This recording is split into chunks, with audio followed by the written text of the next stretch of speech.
Hey everyone, welcome back to our channel.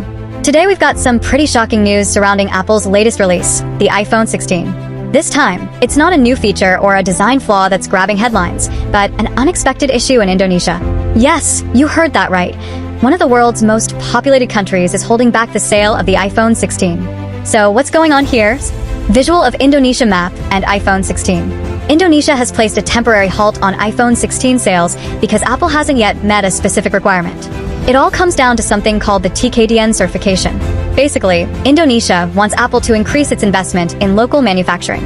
Until they do, the government is holding back on that certification, making it impossible for Apple to officially sell the iPhone 16 in Indonesia.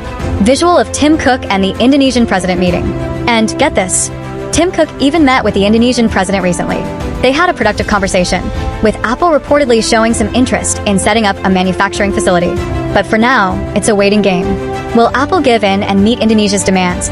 Or is this the beginning of a bigger standoff? Host, a bit closer, dramatic tone. This decision comes at a time when the iPhone 16 series is doing incredibly well in global markets, making this halt even more surprising.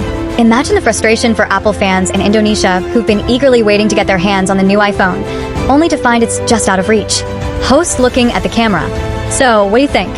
Should Apple make a bigger commitment in Indonesia to get the iPhone 16 on shelves? Or should they stick to their current plan and risk losing out in this massive market?